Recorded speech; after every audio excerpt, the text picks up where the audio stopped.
Hey, what follows here is a clip from a show I host with my investment team called News versus Noise. But the question that one of my young advisors asked was so good, I felt like I needed to share it here.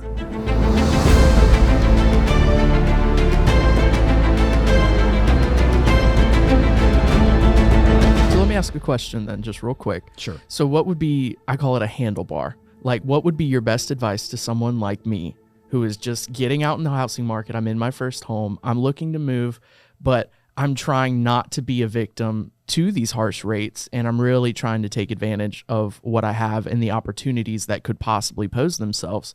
So what is your handlebar to that for people like me who are young, but really trying to keep this moving and not become a victim to circumstance? Well, I mean, so what are you dealt right now? Where are you? Because you can't change your circumstance. Mm-hmm. You can't. So, I mean, the very first thing is just to stop back and go, okay, what am I, where am I, and what is going on?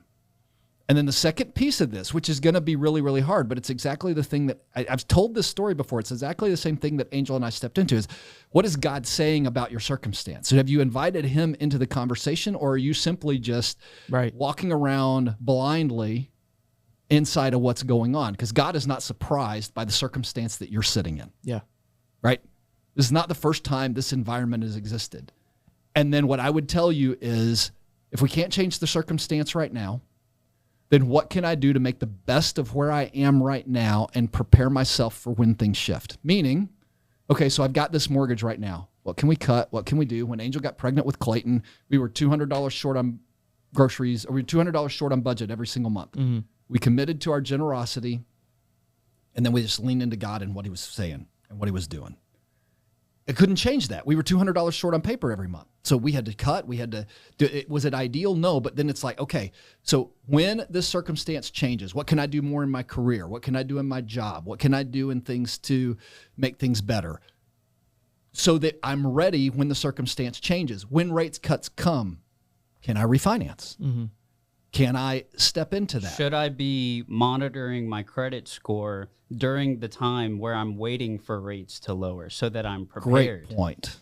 But yeah, it sounds like what you said is that the handlebar is kingdom. That's what I heard you say just Come on now.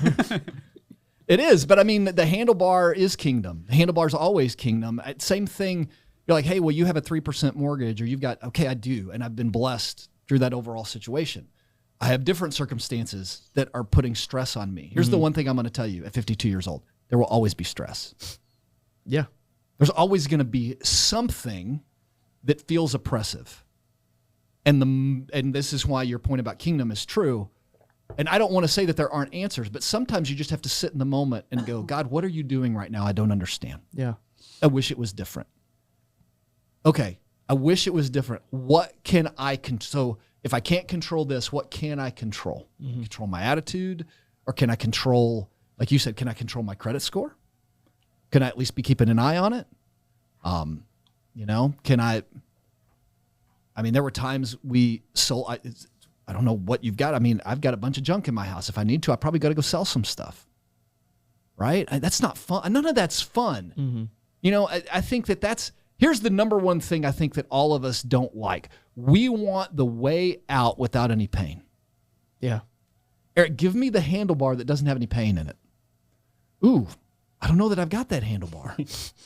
I'm sorry, but the real truth of the matter is you build muscle by destroying muscle. Yeah. You get stronger, right? Mm-hmm. Through pain. Have you ever, you're a bodybuilder at one point, right? Yeah. So, at one point. That was not an insult. It was not meant to be. But how many guys that bodybuild do it by being passive and not going through any pain or ever having sore muscles? No, right. You have to do the hard things. And so I think that's the one thing that we run into we're resistant to is sometimes our greatest breakthrough comes through our deepest pit. Mm. It's like, man, I wish that mortgage rates were different. Okay, I can't change any of that circumstance. Yeah. So right now, what can I control and what can I do and what is God saying in that moment and how do I navigate that moment so that when we come out of the pain, we are ready to walk into the opportunity, because that is the one thing I think people miss. People get so caught up in their pain that then the pain ends and the opportunity comes and they're still looking back at their pain. Wow. So Last That's thing- news. that is news. Subscribe to the Intentional Ownership channel for more content like this. The link is in the description.